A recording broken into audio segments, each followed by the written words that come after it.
Reserve pacemaker, option A SA node, option B AV node, option C হিজের bundle, option D Purkinje তন্তু। তো অবশ্যই comment সেকশনে comment করো যে রিজার্ভ পেসমেকার, পেসমেকার বলেনি কিন্তু, যদি পেসমেকার বলতো, শুধু পেসমেকার বলতো, হৃৎপিণ্ডের পেসমেকার, তাহলে উত্তর হতো option A is correct, SA node হতো। Hello commandos, welcome to CBC or competitive biology commandos. আজ থেকে আমি তোমাদের স্টুডেন্টস বলবো না, আজ থেকে আমি তোমাদের কমান্ডোজ বলবো। কেন? তার কারণ হচ্ছে যে এক্সামিনেশন বা পরীক্ষা হলো একটা যুদ্ধের মতোই, যেখানে আমরা প্রত্যেকেই হচ্ছে কমান্ডোজ। তো আমাদের সেই মতো প্রিপারেশন নিতে হবে যেন আমরা সেই যুদ্ধে জয় হতে পারি। এবং এই এক্সামিনেশনে এক একটা সিট কেউ এমনি এমনি ছেড়ে দেয় না, তার কাছ থেকে ছিনিয়ে নিতে হয়। তো যাই হোক, শুরু করছি আজকের class ANM GNM 2025 special class, যেখানে আমরা ক্যাটাগরি 1-এ আসার মতো বেশ কিছু প্রশ্ন নিয়ে আলোচনা করব এবং সেই প্রশ্নের সাথে সাথে সেই প্রশ্নগুলো নিয়েও কিন্তু আমরা অ্যানালিসিস করব। তো শুরু করছি আজকের ক্লাসটি প্রথম থেকে শেষ পর্যন্ত দেখো। প্রতিটি প্রশ্নের অ্যান্সার ফার্স্ট নিজে কমেন্ট সেকশনে করো, প্রশ্ন দেখবে, অ্যান্সার করবে, তারপর আমার উত্তরের সাথে মিলিয়ে নেবে যে তোমার উত্তর ঠিক হয়েছে কিনা। কমেন্টসে অ্যান্সারটা করবে, আদারওয়াইজ কী হবে, তুমি তোমার প্রতি লয়াল থাকছো কি না সেটা তুমি বুঝতে পারবে না। তো যাই হোক, প্রথমেই কমেন্ট করবে, তারপরে তুমি দেখে নেবে যে তোমার কমেন্টের সাথে উত্তরটা মিলেছে কিনা। এবং কমেন্ট যখন করবে অবশ্যই কীরকমভাবে করবে, যে একের দাগের যে উত্তরটা হবে, ফর এক্সাম্পল একের দাগের এ, এইভাবে কমেন্ট করবে, তাহলে আমারও বুঝতে সুবিধা হবে যে তুমি কারেক্ট উত্তর দিয়েছো কিনা। ঠিক আছে, তো চলো শুরু করছি আজকের ক্লাস। তো কমান্ডোস দেখো, প্রথম যে প্রশ্নটি বলেছে যে হিমোফাইলাস ইনফ্লুয়েঞ্জা টাইপ বি টিকাটি হলো, যেটা কিন্তু 2021-এ এএনএম জিএনএম পরীক্ষায় এসেছিল, সেটি হচ্ছে অপশন এ সংযুক্ত টিকা, বা যেটাকে ইংরেজিতে বলে conjugate vaccine, option B toxoid টিকা, অপশন সি নিষ্ক্রিয় জীবাণু টিকা, অপশন ডি জীবিত জীবাণু টিকা। তোমরা ফার্স্ট কমেন্ট সেকশনে কমেন্ট করো একের দাগের উত্তরটা কী হবে। না, হিমোফাইলাস ইনফ্লুয়েঞ্জা টাইপ বি টিকা হলো কোনটি? অপশন এ সংযুক্ত টিকা, অপশন বি টক্সয়েড টিকা, অপশন সি নিষ্ক্রিয় জীবাণু টিকা, অপশন ডি জীবিত জীবাণু টিকা। তো কোনটি সঠিক উত্তর হবে? Exactly the correct answer is option A is correct, সংযুক্ত টিকা। অর্থাৎ এই হিমোফাইলাস ইনফ্লুয়েঞ্জা টাইপ বিতে আমরা দু রকমের টিকার কিন্তু সংযুক্তকরণ করা হয়। 2 নম্বর প্রশ্ন, দেহের ভারসাম্য রক্ষা করে কোন অংশ? অপশন এ লঘু মস্তিষ্ক, অপশন বি গুরু মস্তিষ্ক, অপশন সি যোজক, অপশন ডি সুষুম্না শীর্ষক। এটা 2021 এএনএম জিএনএম পরীক্ষায় এসেছিল যে দেহের ভারসাম্য রক্ষা করে মস্তিষ্কের কোন অংশ? অপশন এ লঘু মস্তিষ্ক, অপশন বি গুরু মস্তিষ্ক, অপশন সি যোজক, অপশন ডি সুষুম্না শীর্ষক, বা যেটাকে আরেকটা নাম হচ্ছে এর মেডালা অবলাঙ্গাটা। তো কারেক্ট অ্যান্সার কি? অবশ্যই কমেন্ট সেকশনে কমেন্ট করো। তো সঠিক উত্তর হচ্ছে দেহের ভারসাম্য রক্ষা করে, অপশন এ ইজ কারেক্ট, লঘু মস্তিষ্ক, বা যেটাকে বলা হয় সেরিবেলাম। এবং এই প্রশ্নটা এএনএম জিএনএম পরীক্ষায় কিন্তু বারবার রিপিট হয়েছে। 3 নম্বর প্রশ্ন, কোনটি ট্রপিক হরমোন? ট্রপিক হরমোন কোনটি? Option A ACTH, option B gastrin, option C secretin, option D CCKPZ. এটা 2023 সালে এসেছিল, আগেরটা 2021 সালে, এটা 2023 সালে এসেছিল এএনএম জিএনএম পরীক্ষায়। তো কারেক্ট অ্যান্সার কি বলো? প্রথমত দেখো যে ট্রপিক হরমোন বলে কাকে। না, ট্রপিক হরমোন হচ্ছে সেই সমস্ত হরমোনকে বলে যারা একটা নির্দিষ্ট জায়গায় উৎপন্ন হওয়ার পর রক্ত দ্বারা বাহিত হয়ে অপর একটি ভিন্ন জায়গায় গিয়ে কাজ করে। অর্থাৎ যারা ফর এক্সাম্পল পিটুইটারিতে উৎপন্ন হচ্ছে, কাজ করছে কোথায় গিয়ে? না, অ্যাড্রিনাল গ্রন্থিতে, এরকম। আর আরেকটা হরমোন হচ্ছে যেটাকে বলে লোকাল হরমোন। লোকাল হরমোন মানে যেখানে উৎপন্ন হবে সেখানেই কাজ করবে। তো এখানে tropic hormone option A ACTH বা adrenocorticotropic hormone, option B gastrin, option C secretin, option D CCKPZ. তো এক্ষেত্রে সঠিক উত্তর হচ্ছে অপশন এ এসিটিএইচ বা অ্যাডিনোকর্টিকোট্রপিক হরমোন। তার কারণ এসিটিএইচ উৎপন্ন হয় অগ্রপিটুইটারিতে, কিন্তু কাজ করে গিয়ে অ্যাড্রিনাল গ্রন্থিতে। 4 নম্বর প্রশ্ন, কোষ পর্দার গঠন আবিষ্কার করেন কোন বিজ্ঞানী?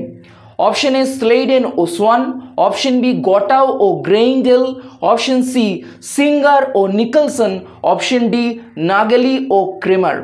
কোষ পর্দা বা সেল মেমব্রেনের গঠন আবিষ্কার করেন কোন বিজ্ঞানী? অপশন এ স্লেইডেন ও সোয়ান, অপশন বি গটাও ও গ্রেইন্ডেল, অপশন সি সিঙ্গার ও নিকলসন, অপশন ডি নাগেলি ও ক্রেমার। তো correct answer is option C is correct. Singer ও নিকলসন কোষ পর্দার গঠন আবিষ্কার করেন এবং এই কোষ পর্দা নিয়ে বিভিন্ন মডেল ছিল, যেমন রবার্টসনের একক পর্দা মডেল, ড্যানিয়েল ও ড্যাভসনের স্যান্ডউইচ মডেল, কিন্তু একমাত্র সায়েন্টিফিক্যালি প্রুভড সেটি হচ্ছে সিঙ্গার ও নিকলসনের তরল মোজাইক নকশা বা ফ্লুইড মোজাইক মডেল। এবং সেখানে বলা হয়েছিল যে কোষ পর্দা অ্যাকচুয়ালি দুস্তরীয় লিপিড এবং মধ্যখানে যে প্রোটিন থাকে তা নয়, প্রোটিনটা মধ্যখানেও থাকতে পারে, বাইরেও থাকতে পারে, অর্থাৎ অন্তঃস্থ বহিস্থ, এবং সেটা ট্রান্সমেমব্রেন প্রোটিনও হতে পারে। 5 নম্বর প্রশ্ন, যেটা 2024 সালে এসেছিল এএনএম-জিএনএম পরীক্ষায়, কোনটি কোষচক্রের কোনো চেক পয়েন্ট নয়? চেক পয়েন্ট মানে কোষচক্রে বেশ কিছু জায়গা যেখানে কোষচক্র চেক করে যে ঠিকমতো কাজ হচ্ছে কিনা। Option A G1S, option B G2M, option C MG1, option DS। এর থেকে সোজা প্রশ্ন আশা করি আর হতে পারে না সেল ডিভিশন চ্যাপ্টার থেকে, যে কোনটি কোষচক্রের কোনো চেক পয়েন্ট নয়। অবশ্যই option D is correct. S বা সিনথেসিস, এটি হচ্ছে যেখানে ডিএনএর পরিমাণ 2C থেকে 4C হয়, এটি কোনো চেক পয়েন্ট নয়, বরঞ্চ এটি একটি কোষচক্রের দশা। 6 নম্বর প্রশ্ন, যেটা এসছে 2021-এর শিফট 1 অথবা 2 এর প্রশ্নটা হচ্ছে ক্রিস্টমাস ডিজিজের অপর নাম কি? Option A haemophilia A, option B haemophilia B, option C alpha thalassaemia, option D beta thalassaemia. তো চটজলদি উত্তর দাও। আর হ্যাঁ, যারা কমেন্টসে কমেন্ট করছেন অবশ্যই কমেন্ট করো, আর যারা চ্যানেলে একদম নতুন, চ্যানেল থেকে উপকৃত হলে অবশ্যই চ্যানেলটিকে সাবস্ক্রাইব করো। তো ক্রিসমাস ডিজিজের অপর নাম কি? Option A haemophilia A, option B haemophilia B, option C alpha thalassaemia, option D beta thalassaemia. তো অবশ্যই ক্রিসমাস ডিজিজের অপর নাম হচ্ছে option B is correct, haemophilia B. Next প্রশ্ন, এবং হিমোফিলিয়া এ কে বলা হয় ক্লাসিক্যাল হিমোফিলিয়া। নেক্সট প্রশ্ন, কোনটি গ্যাসীয় হরমোন? এবং আরও একটা ইনফরমেশন দিয়ে রাখি যে হিমোফিলিয়া বি অ্যাকচুয়ালি তোমার ইংল্যান্ডের যে রানী ভিক্টোরিয়ার হয়েছিল সেই জন্য এটাকে বলা হয় রয়্যাল হিমোফিলিয়া। রয়্যাল হিমোফিলিয়া কিন্তু অনেক বইয়ে হিমোফিলিয়া এ দেওয়া থাকে, কিন্তু কারেক্ট উত্তর হচ্ছে হিমোফিলিয়া বি। নেক্সট, কোনটি গ্যাসীয় হরমোন? Option A auxin, option B ethylene, option C gibberellin, option D ABA বা অ্যাবসাইসিক অ্যাসিড। এটা এসেছিল 2022 এএনএম-জিএনএম পরীক্ষায়। কোনটি গ্যাসীয় হরমোন বা গ্যাসিয়াস ফর্মে পাওয়া যায়? Option A auxin, option B ethylene, option C gibberellin, option D ABA বা অ্যাবসাইসিক অ্যাসিড। তো অবশ্যই এক্ষেত্রে কারেক্ট উত্তর হচ্ছে গ্যাসীয় হরমোন, option B is correct, ethylene. Ethylene হচ্ছে গ্যাসীয় হরমোন। 8 নম্বর প্রশ্ন, ক্রায়ো সংরক্ষণে ব্যবহৃত রাসায়নিক পদার্থটি হলো? অপশন এ তরল অক্সিজেন, অপশন বি তরল নাইট্রোজেন, অপশন সি তরল CO2 বা কার্বন ডাইঅক্সাইড, এবং অপশন ডি তরল মিথেন। এটাও 2022-এ এসেছিল। প্রশ্নটি হচ্ছে ক্রায়ো সংরক্ষণ মানে লো টেম্পারেচার -196 ডিগ্রি সেন্টিগ্রেড উষ্ণতায় আমরা কোনো একটা বস্তুকে, জীবজ বস্তুকে সংরক্ষণ করে রাখি, এবং সেখানে যে লিকুইডে ব্যবহার করা হয় অপশন বি ইজ কারেক্ট, তরল নাইট্রোজেন। এবং এখানে বিভিন্ন ক্রায়ো প্রিজার্ভেন্ট মেশানো থাকে, যার ফলে ওটা জমাট বাঁধে না -196 ডিগ্রি সেন্টিগ্রেড হওয়ার সত্ত্বেও।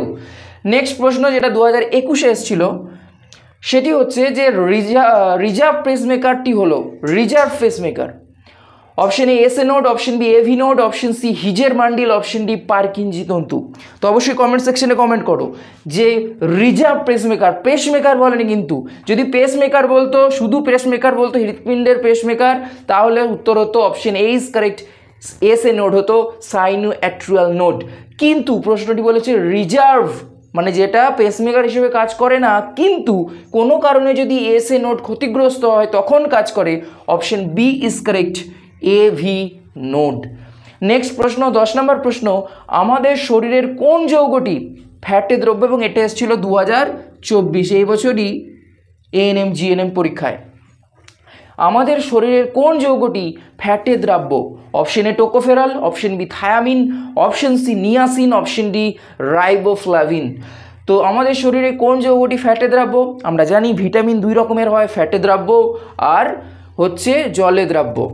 এবং আমরা জানি যে ফ্যাটে দ্রাব্য হচ্ছে যে ADEK, আর অন্যদিকে জলে দ্রাব্য হচ্ছে ভিটামিন সি এবং ভিটামিন বি কমপ্লেক্স। দেখো থায়ামিন, নিয়াসিন, রাইবোফ্লাভিন তিনটি হচ্ছে ভিটামিন বি কমপ্লেক্স, যারা হচ্ছে জলের দ্রব্য। Option A is correct. Tocopherol হচ্ছে ফ্যাটি দ্রব্য ভিটামিন। তোমরা কমেন্ট সেকশনে কমেন্ট করো যে টোকোফেরল কোন ভিটামিনের রাসায়নিক নাম। টোকোফেরল কোন ভিটামিনের রাসায়নিক নাম তোমরা কমেন্ট সেকশনে জানাও। কমেন্টে কেউ কিন্তু স্কিপ করবে না। যত অ্যাক্টিভলি ক্লাসগুলো করবে তোমার প্রিপারেশন তত মজবুত হবে, পরীক্ষার হলে গিয়ে কিন্তু তুমি ভুল তত কম করবে। চলে আসছি পরের প্রশ্ন। 11 নম্বর প্রশ্ন বলেছে ক্যাডমিয়াম দূষণের ফলে নিম্নলিখিত কোন রোগটি হয়। 2024 সালে ক্যাডমিয়াম দূষণের ফলে কোন অঙ্গ ক্ষতিগ্রস্ত হয় এই নিয়ে কিন্তু ক্যাটাগরি 2তে একটি প্রশ্ন এসেছিল। তো এখানে বলেছে কোন রোগটি হয়। Option A itai, option B Minamata, option C anaemia, option D pneumonia.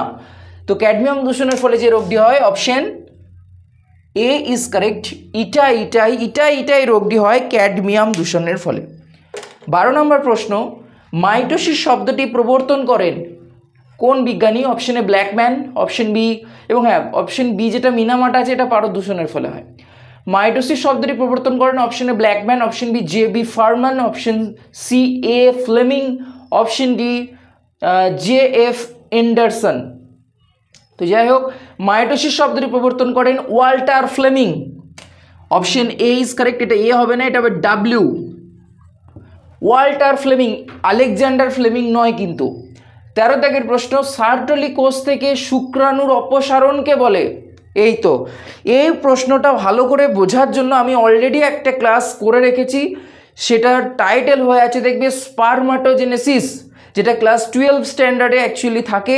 তো তোমাদের পরীক্ষার পয়েন্ট অফ ভিউতেও কিন্তু গুরুত্বপূর্ণ। স্পারমাটোজেনেসিস পুরো ডিটেলসে আমি খুব সুন্দরভাবে বুঝিয়েছি, তোমরা চাইলে দেখতেই পারো, ডেসক্রিপশনে লিঙ্ক দেওয়া আছে, অবশ্যই দেখে নিতে পারো। তো সার্টলি কোষ থেকে শুক্রাণুর অপসারণকে আমি একদম খুব সুন্দরভাবে ওখানে বুঝিয়েছি, তুমি চাইলে দেখতে পারো। তাকে বলে option A spermatogenesis, option B spermiogenesis, option C নিষেক, অপশন ডি স্পারমিয়েশন। তো সঠিক উত্তর হচ্ছে অপশন ডি স্পারমিয়েশন বলে।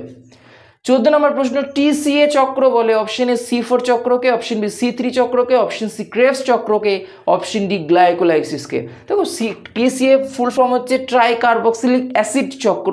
তো এটা উদ্ভিদের তো নয়, তাহলে C4 C3 ক্যান্সেল। ক্রেবস চক্র না গ্লাইকোলাইসিস। টিসিএ চক্রের কেন ট্রাই কার্বক্সিলিক অ্যাসিড বলছি না, এই ক্ষেত্রে প্রথম যে 3 কার্বনযুক্ত যৌগ সাইট্রিক অ্যাসিড উৎপন্ন হয়, এবং আমরা জানি 3 কার্বনযুক্ত যৌগ সাইট্রিক অ্যাসিড উৎপন্ন হয়। Option C is correct, Krebs চক্রে। নেক্সট অ্যান্টিজেনের রাসায়নিক প্রকৃতি হলো, প্রশ্নটা ভালো করে পড়বে। অ্যান্টিজেন বলেছে not antibody. Option A protein জাতীয়, অপশন বি পলিস্যাকারাইড জাতীয়, অপশন সি লাইপোপ্রোটিন জাতীয়, অপশন ডি সবগুলোই।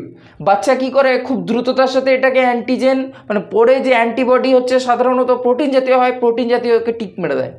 এখানে বলেছে অ্যান্টিজেন যে কোনো হতে পারে। অপশন ডি ইজ কারেক্ট, সবগুলোই সঠিক। সেটা প্রোটিন হতে পারে, সেটা পলিস্যাকারাইড হতে পারে, সেটা লাইপোপ্রোটিন হতে পারে। ঠিক আছে। 16 দাগের প্রশ্ন প্রথম জিনগত উপাদানটি হলো, অর্থাৎ পৃথিবীতে প্রথম কোনটি এসেছিল। Option A RNA, option B DNA, option C protein, option D carbohydrate. প্রথম এসেছিল কোনটা। আমরা যখন সেন্ট্রাল ডগমা পড়ি, সেন্ট্রাল ডগমাতে আমরা জানি যে ডিএনএ থেকে তৈরি হয় আরএনএ, আরএনএ থেকে তৈরি হয় প্রোটিন, এবং এই পুরো ইয়েটাকে বলা হয় সেন্ট্রাল ডগমা। কিন্তু পৃথিবীতে প্রথম এসেছিল সেটি হচ্ছে option A is correct, RNA বা রাইবোনিউক্লিক অ্যাসিড। তার কারণ এর গঠন অত্যন্ত সরল, ডিএনএর গঠন কিন্তু অত্যন্ত জটিল।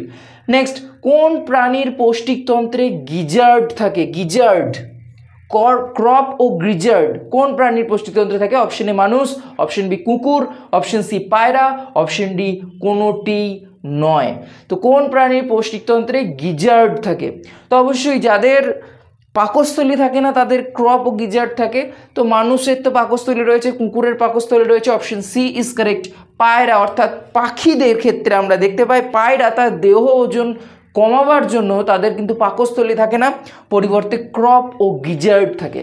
নেক্সট 18 দাগের প্রশ্ন কোনটি স্ত্রী মানব দেহের, এবং আগের প্রশ্নটা কিন্তু 2021 সালে এসেছিল এএনএম জিএনএম পরীক্ষায়। কোনটি স্ত্রী মানব দেহের জননতন্ত্রের অংশ নয়, এটা 2024 সালে এসেছিল।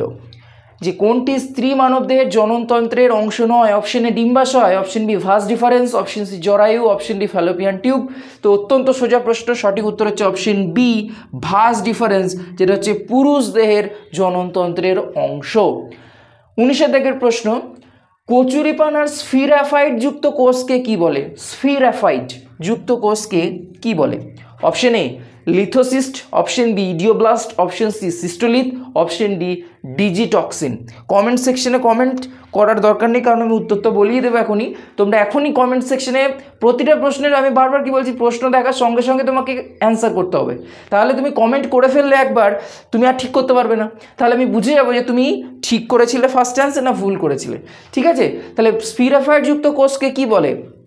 স্ফিরাফাইট যুক্ত কোষকে বলা হয়, অপশন বি ইজ কারেক্ট, ইডিওব্লাস্ট। ইডিওব্লাস্ট মানে হচ্ছে যে সমস্ত প্যারেনকাইমা কোষ বজ্র পদার্থকে সঞ্চয় করে, এবং বজ্র পদার্থ দুরকমভাবে ক্লাস আকারে সঞ্চিত থাকে। একটাকে বলা হয় র্যাফাইডস, একটাকে বলা হয় সিস্টোলিথ। এবং সিস্টোলিথ কন্টেনিং কোষকে বলা হয় লিথোসিস্ট। সিস্টোলিথ যে কোষে থাকে সেই কোষটাকে বলা হয় লিথোসিস্ট, এবং এটা আমরা দেখতে পাই বট পাতায়। নেক্সট, এবং আজকের এই প্র্যাকটিস সেশনের শেষ প্রশ্ন। আশা করছি এই সেশনটিকে তোমরা এনজয় করছো, কিছু শিখতে পারছো, এবং সেশনটি ভালো লাগলে কিপটিমি করবে না, অবশ্যই একটা লাইক করতে পারো, তোমার বন্ধু বান্ধবীদের সাথে শেয়ার করতে পারো, যাতে তারাও এইটাকে ভালোভাবে প্র্যাকটিস করতে পারে এবং এই ভিডিওটার ফায়দা তুলতে পারে। তো আজকের সেশনের একদম লাস্ট প্রশ্ন, যখন গবেষণাগারে ইনসুলিন প্রস্তুত করা হয় তখন সেই পদ্ধতিটাকে কি বলে? অর্থাৎ ইনসুলিনটাকে যখন গবেষণাগারে তৈরি করছি, option A genetic engineering, option B micro propagation, option C bioassay, option D সবকটি। এটা 2024 সালের এএনএম জিএনএম পরীক্ষায় এসেছিল, যে যখন গবেষণাগারে ইনসুলিন প্রস্তুত করা হয় তখন সেই পদ্ধতিকে কি বলে? তো অবশ্যই আমরা ইনসুলিন প্রস্তুত করা হয় যে পদ্ধতিতে, সেটাকে বলা হয়, option A is correct, genetic engineering. এবং এই গবেষণাগারে যখন ইনসুলিন প্রস্তুত করা হয়, দিয়ে যে ইনসুলিনটা পাওয়া যায়, কৃত্রিমভাবে যে ইনসুলিনটা পাওয়া যায়, হয় হিউমুলিন বা হিউম্যান ইনসুলিন, হিউমুলিন বা কৃত্রিম ইনসুলিন বা হিউম্যান ইনসুলিন, এবং এটা কৃত্রিমভাবে রাসায়নিক দ্বারে তৈরি করা হয়। নেক্সট সেশনে দেখা হচ্ছে তোমাদের সাথে। ততক্ষণ ভালো থাকো, সুস্থ থাকো, নিজের প্রিপারেশন জারি রাখো, এবং হ্যাঁ, চ্যানেলে যদি একদম নতুন হও সাবস্ক্রাইব করো, এবং ভালো লাগলে অবশ্যই একটি লাইক করো।